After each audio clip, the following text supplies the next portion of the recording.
पूरा शहर डूब चुका है, हर कदम खतरे से भरा है और सिर्फ वही बचेंगे जो उम्मीद पर खरे उतरेंगे। एक आदमी महसूस करता है कि उसकी नाव समुद्र की सतह पर नहीं चल रही, बल्कि एक डूबी हुई शहर के ऊपर तैर रही है। नीचे देखता है तो उसके पैरों के नीचे ऊंची इमारतों की छतें दिखती हैं और वो चारों तरफ नजर दौड़ाता है। कभी जो शहर रोशनी और जिंदगी से भरा था, अब बस कुछ ऊंची इमारतें ही पानी के ऊपर हैं। बाकी सब गहरे पानी में समा चुका है। इतनी तबाही के पीछे कौन सी ताकत थी और इंसानों के लिए सिर्फ रस्सियों वाला पुल ही आखिरी रास्ता क्यों बचा?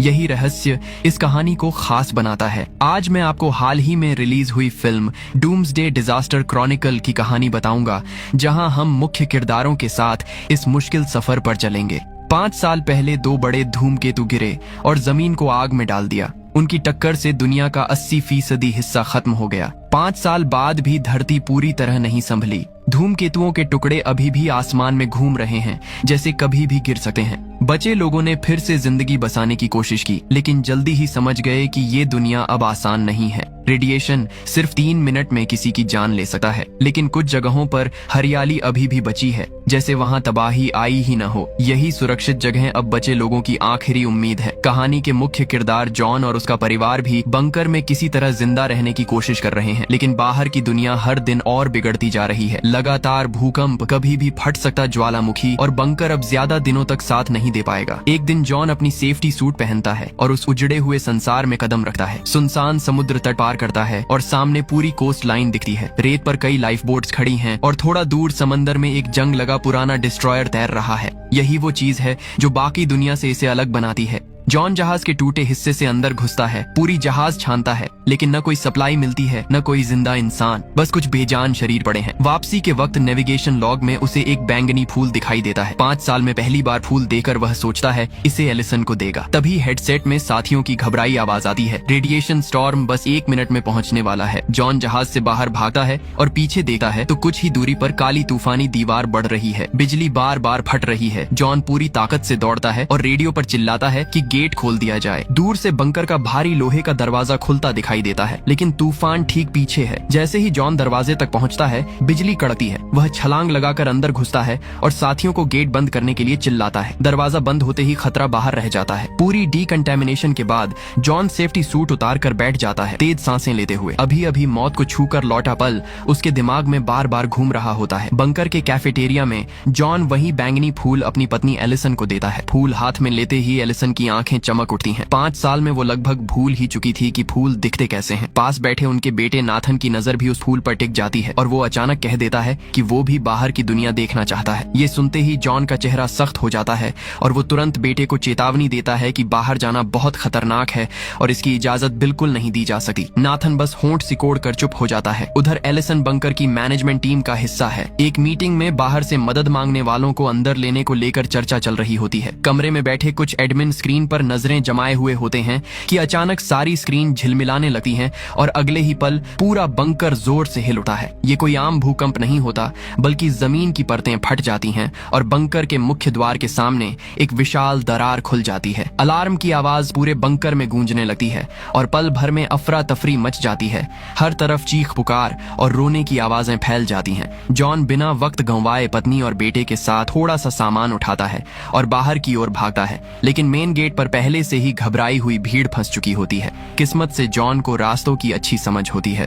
वो लोगों को चीरते हुए नहीं, बल्कि उन्हें बाईपास करके एलिसन और नाथन को पीछे वाले रास्ते की तरफ ले जाता है। सुरंग पहले ही ढाने लगी होती है, लेकिन तीनों आखिरी पल में किसी तरह बाहर निकल जाते हैं। बंकर से बाहर का मंजर और भी ज्यादा बेकाबू होता है। हर तरफ लोग जान बचाने के लिए भाग रहे हैं। कोई मास्क पहने हुए है, कोई बिना किसी सुरक्षा के। सब एक ही दिशा में पागलों की तरह दौड़ रहे हैं, समंदर किनारे खड़ी लाइफ बोट्स की तरफ। भीड़ किसी झुंड की तरह समुद्र तट पर टूट पड़ती है। पहली नाव लोगों से ठसाठ भर चुकी होती है। हालात इतने बिगड़ जाते हैं कि कुछ लोग जान की परवाह किए बिना नाव के ऊपर चढ़ने लगते हैं। नाव तेजी से झुकती है और देखते ही देखते पलट जाती है। जॉन तुरंत समझ जाता है कि यहाँ रुकना मतलब मौत है। वो एलिसन और नाथन को लेकर आगे खड़ी दूसरी नावों की तरफ दौड़ता है। तभी उसकी नजर अपने एक दोस्त पर पड़ती है, जिसे कई लोग पानी में दबाकर उसका मास्क छीन रहे होते हैं। जॉन और एलिसन दौड़कर उन लोगों को जोर से हटाते हैं और दोस्त को खींचकर बाहर निकालते हैं, जिसने पानी के कई घूंट पी लिए होते हैं, लेकिन इसी अफरा तफरी में किसी ने जॉन का खुद का मास्क भी छीन लिया होता है। जॉन पीछे भागने की बजाय हालात को समझता है और दोस्त के साथ मिलकर पूरी ताकत से अगली नाव की तरफ दौड़ पड़ता है। धक्का मुक्की में किसी तरह वो लोग नाव के अंदर घुसने में कामयाब हो जाते हैं। अभी ठीक से खड़े भी नहीं हो पाते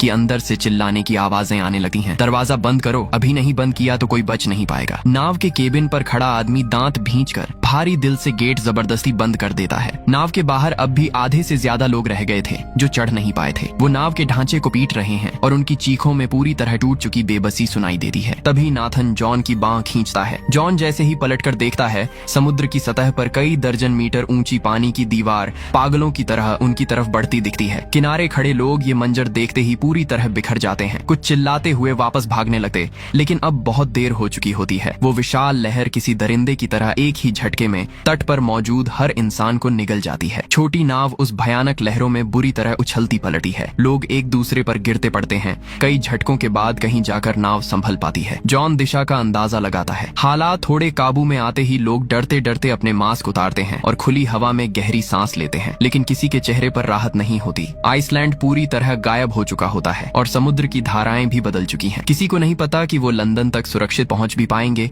या नहीं। सब खामोशी से बस दुआ करते हैं। रात होने पर जॉन केबिन में लेटा रहता है, बार बार आंखें खोलकर चारों तरफ देखता है। मन में बस यही डर कि कहीं कुछ गलत ना हो जाए। अगली सुबह उसका डर सच साबित होता है। नाव अचानक रुक जाती है, इंजन जवाब नहीं देता और पूरी नाव खुले समुद्र में बेबस होकर तैरने लगती है। लहरों की आवाज लगातार बढ़ती जाती है। पानी चारों तरफ से उठ रहा है। छोटी छोटी नावें झुक रही हैं। लोग घबराते हुए चिल्ला रहे हैं, कुछ खड़े नहीं रह पा रहे। जॉन तुरंत अपनी आंखों से रास्ता ढूंढने लगता है। उसने देखा कि सामने थोड़ी दूर पर एक छोटा सा रिफ है। शायद वहां जाकर नाव कुछ समय के लिए टिक सकती है। जॉन एलिसन और नाथन को आराम से पकड़कर समेटा है। वह जोर जोर से नाव को साइड से मोड़ता है ताकि लहरों की तेज मार सीधे नाव पर न पड़े। हर कदम पर लगता है कि नाव पलट जाएगी। लोग डर से चिल्ला रहे हैं। पानी हर तरफ से घुस रहा है, लेकिन जॉन अपने अनुभव से नाव को संभालने की कोशिश करता है। धीरे धीरे लहरों की गति थोड़ी कम होती दिखती है। लोग अपने मास्क पहने या ना पहने सब थके हुए और डर से कांप रहे हैं, लेकिन अभी भी राहत नहीं है। समुद्र का मंजर बदल चुका है। कहीं भी कोई स्थिर जमीन नहीं है। जॉन समझता है कि ये सफर अभी खत्म नहीं हुआ। अभी कई खतरे उनका इंतजार कर रहे हैं। जॉन अपने दोस्त की तरफ देखता है जो अब थोड़ा होश में है। नाथन और एलिसन भी डर और थकान के बावजूद जॉन पर भरोसा रखते हैं। जॉन सोचता है कि अगर ये तीनों सुरक्षित लंदन तक पहुंच गए तो भी रास्ता आसान नहीं होगा। हर लहर, हर तूफान उनके लिए एक नई चुनौती है। ऐसे हालात में रुकना सीधी मौत के बराबर होता है। जॉन तुरंत इंजन रूम में घुसकर मरम्मत में जुट जाता है और किस्मत से किसी तरह नाव फिर से चल पड़ती है। शाम को जॉन और नाथन साथ खड़े होकर आसमान की तरफ देखते हैं। कभी जो मिल्की वे चमकती थी वो अब गायब है। उसकी जगह अंतरिक्ष में तैरते अनगिनत मलबे एक अजीब सी चमकती पट्टी की तरह पूरे आसमान में फैले हुए हैं। कुछ ही दिनों में वक्त तेजी से गुजरता है। नाव में रखा खाना खत्म होने लगता है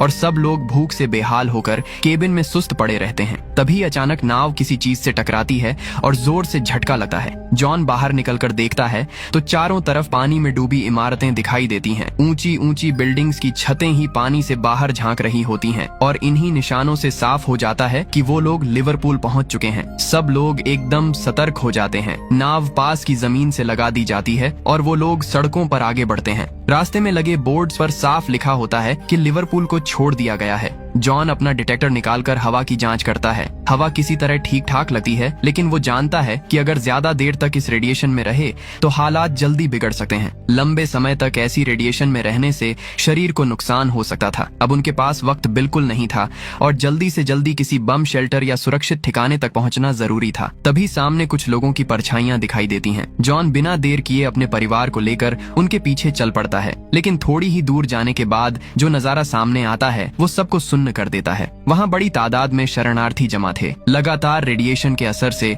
उनकी त्वचा अजीब तरह से बदल चुकी थी। थोड़ी दूरी पर एक ऊंची सिक्योरिटी वॉल खड़ी थी। इसके अंदर हथियारबंद सैनिक पूरी तैयारी के साथ तैनात थे। दीवार के ऊपर खड़ा एक अफसर ऊंची आवाज में ऐलान कर रहा था कि सिर्फ पास रखने वाले ऊंचे अधिकारियों को ही अंदर जाने दिया जाएगा। एलिसन तुरंत अपना आईडी बैज निकाल कर दिखाती है। अफसर एक नजर डालकर सिर हिला देता है और सब लोग राहत की सांस लेने वाले होते हैं कि तभी जॉन का दोस्त घबरा जाता है। उसका पास कहीं गिर चुका होता है। वो बदहवास होकर दीवार के पास जाता है और जोर जोर से अपना नाम और ओहदा चिल्लाने लगता है। माहौल पल भर में काबू से बाहर जाने लगता है। हालात बिगड़ते देख सैनिकों का सब्र टूट जाता है। भगदड़ मच जाती है और तुरंत एंट्री पॉइंट बंद कर दिया जाता है। इसी अफरा तफरी में जॉन और उसका परिवार भी अंदर नहीं जा पाता। उसी पल दूर आसमान का रंग बदलने लगता है और एक भयानक रेडिएशन स्टॉर्म तेजी से उनकी तरफ बढ़ता दिखाई देता है। भीड़ पूरी तरह टूट जाती है और लोग जान बचाने के लिए इधर उधर भागने लगते हैं। जॉन एलिसन और नाथन का हाथ पकड़कर पूरी ताकत से दौड़ता है। तभी सामने से एक गाड़ी आती दिखती है। जॉन सीधे उसके आगे कूदकर उसे रोक लेता है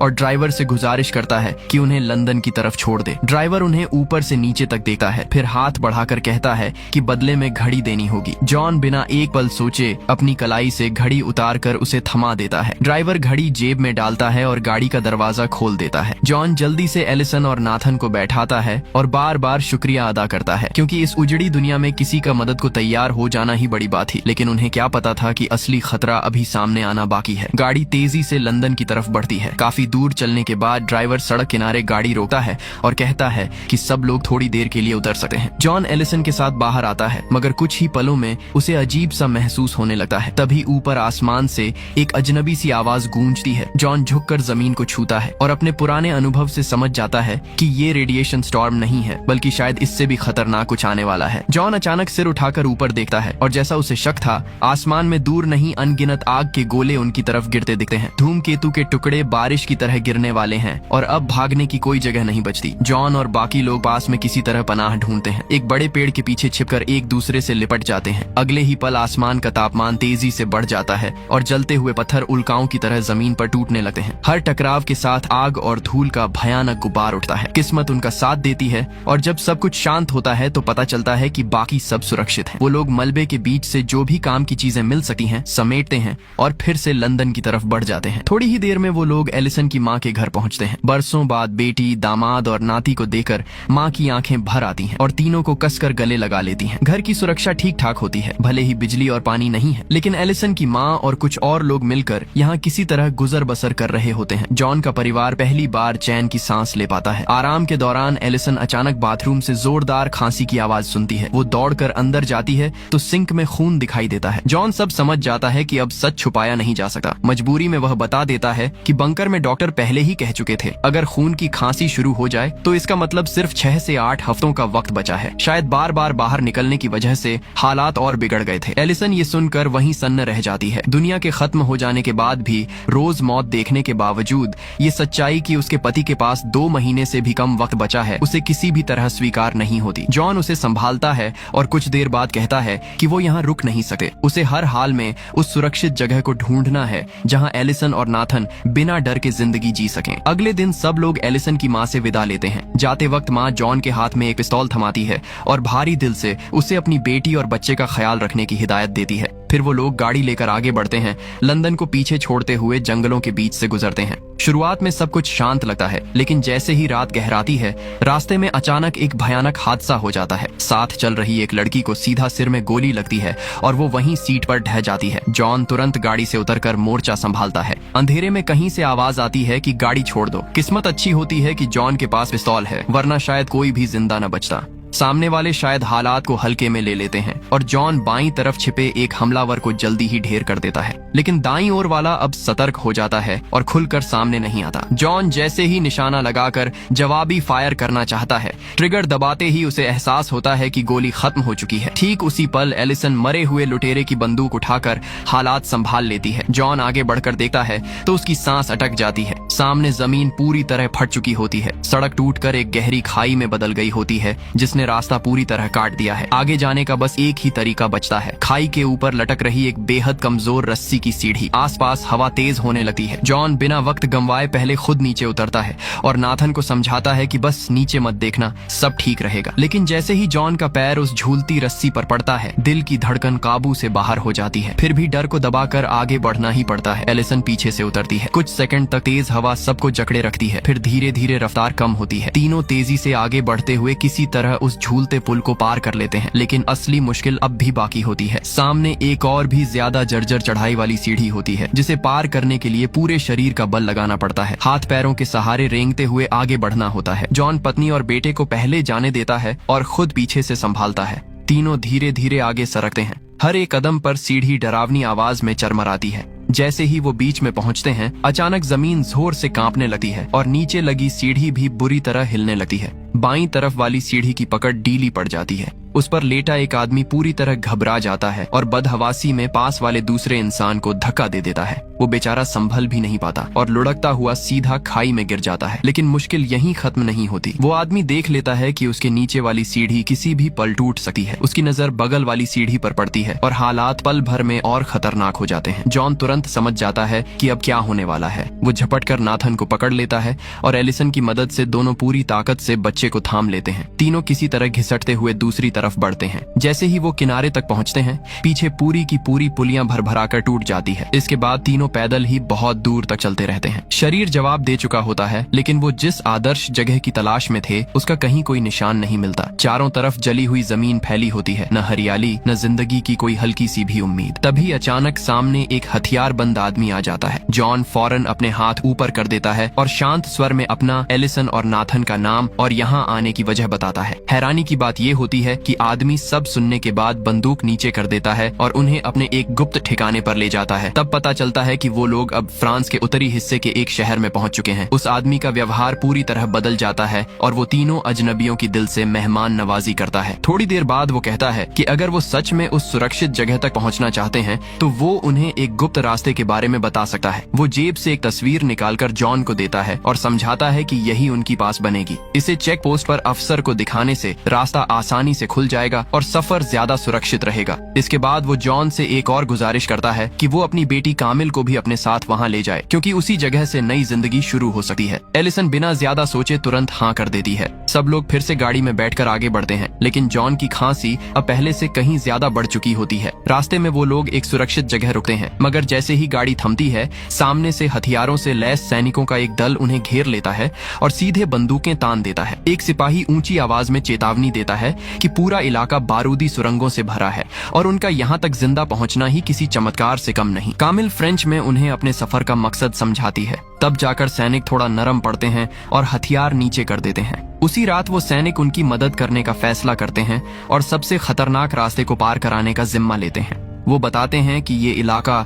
ज्वालामुखी तक पहुंचने का इकलौता रास्ता है, लेकिन यहाँ दिन रात लड़ाई चलती रहती है और दोनों तरफ से गोलीबारी कभी रुकती ही नहीं। रात के अंधेरे में सैनिक चारों लोगों को कांटेदार तारों के बीच से निकालते हुए युद्ध क्षेत्र के किनारे तक ले जाते हैं। वहाँ आगे हर कदम मौत और जिंदगी के बीच का फैसला होने वाला होता है। चारों तरफ से गोलियों की आवाजें गूंजने लगती हैं। पास पास गोले फट रहे होते हैं। मिट्टी और पत्थर हवा में उड़ते रहते हैं। सब लोग कमर झुकाए सैनिक के पीछे पीछे दौड़ते हैं। गोलियां सिर के ऊपर से सीटी बजाती हुई निकल जाती हैं और हर एक पल ऐसा लगता है जैसे अगला धमाका सीधा इन्हीं पर आ गिरेगा। जॉन नाथन का हाथ पूरी ताकत से पकड़े रहता है। एलिसन ठीक पीछे कदम से कदम मिलाकर चलती है और कामिल दांत भींचे बिना एक शब्द बोले आगे बढ़ती रहती है। गोलों से बने गड्ढों को पार करते हुए जमीन पर पड़े कुछ शवों के पास से निकलकर आखिरकार वो लोग एक तुलनात्मक रूप से सुरक्षित इलाके में पहुंच जाते हैं। हाँफते हुए सैनिक बताता है कि अगर वो लोग आगे बढ़ते रहें तो तस्वीर में दिखाया गया वही अफसर मिल जाएगा जो उन्हें आगे का रास्ता बता सकता है। जॉन शुक्रिया अदा करता है और अंधेरे का सहारा लेकर फिर से चल पड़ता है। पूरी रात पैदल चलते चलते जब सुबह होने लगती है तो आखिरकार वो लोग उस अफसर के कैंप तक पहुंच जाते हैं। वहां बताया जाता है कि सामने वाले पहाड़ को पार करने के बाद ही ज्वालामुखी का इलाका शुरू होता है, लेकिन जब जॉन उस अफसर के बारे में पूछता है तो पता चलता है कि वो पहले ही मारा जा चुका है। अब कोई और रास्ता न देकर जॉन कैंप के कमांडर के पास जाता है और आखिरी उम्मीद के तौर पर जिंदगी की गुजारिश करता है। कमांडर को जब पता चलता है कि जॉन के पास ज्यादा वक्त नहीं बचा है तो उसका दिल पसीज जाता है। वो पास खड़ी एक बस की तरफ इशारा करता है और कहता है कि उसी में बैठकर वो लोग ज्वालामुखी तक पहुंच सकते हैं। इतनी तबाही और दर्द झेलने के बाद जॉन बस यही चाहता है कि जो थोड़ी सी जिंदगी बची है उसमें उसकी पत्नी और बच्चा सुरक्षित रह सकें, मगर किस्मत अभी भी उसका इम्तिहान लेना बंद नहीं करती। रास्ते में बस चल ही रही होती है कि अचानक जोरदार धमाका होता है। सुरक्षा में तैनात सैनिक तुरंत नीचे कूदकर लुटेरों से भिड़ जाता है, लेकिन वहीं ढेर हो जाता है। अगले ही पल बाकी लुटेरे बस की तरफ दौड़ते हैं और चिल्लाकर सबको नीचे उतरने का आदेश देते हैं। जॉन एलिसन का हाथ कसकर पकड़ लेता है और धीमी आवाज में उससे कुछ कहता है, जैसे आने वाले पल के लिए खुद को और उसे दोनों को तैयार कर रहा हो। उसका एक ही लक्ष्य रह गया था, किसी भी हालत में बेटे को ज्वालामुखी तक पहुँचाना। इसके तुरंत बाद बस के अंदर अफरातफरी मच जाती है। दूसरे यात्री मिलकर एक लुटेरे को दबोच लेते हैं। उसी हंगामे में 2 गोलियां चलती हैं। कुछ ही पलों बाद जॉन बस से बाहर निकलता है। एलिसन उसे देखकर राहत की सांस लेती है, लेकिन तभी साफ दिख जाता है कि जॉन के कदम लड़खड़ा रहे हैं। जब वह हाथ हटाता है तो सबकी नजर उसके पेट पर जाती है, जहां गोली लग चुकी होती है और लगातार खून बह रहा होता है। हालात गंभीर होने के बावजूद सफर रुकता नहीं। एलिसन गाड़ी संभालती है और ज्वालामुखी की ओर बढ़ती रहती है। थोड़ी दूर जाकर रास्ता पूरी तरह बंद हो जाता है। अब आगे पैदल चलने के अलावा कोई विकल्प नहीं बचता। सब लोग जॉन को सहारा देकर पहाड़ की चोटी की तरफ बढ़ते हैं। लंबा और थकाने वाला सफर तय करने के बाद आखिरकार वे ऊपर पहुंच जाते हैं। सामने का नजारा किसी और ही दुनिया का होता है। हरा भरा इलाका, पेड़ों से ढकी जमीन और धूप में चमकता साफ पानी, जैसे इस तबाही भरी दुनिया ने इस जगह को छुआ ही न हो। उस पल चारों के चेहरे पर सुकून भरी मुस्कान आ जाती है, लेकिन ठीक उसी समय जॉन की ताकत जवाब दे जाती है और वह वहीं जमीन पर गिर पड़ता है।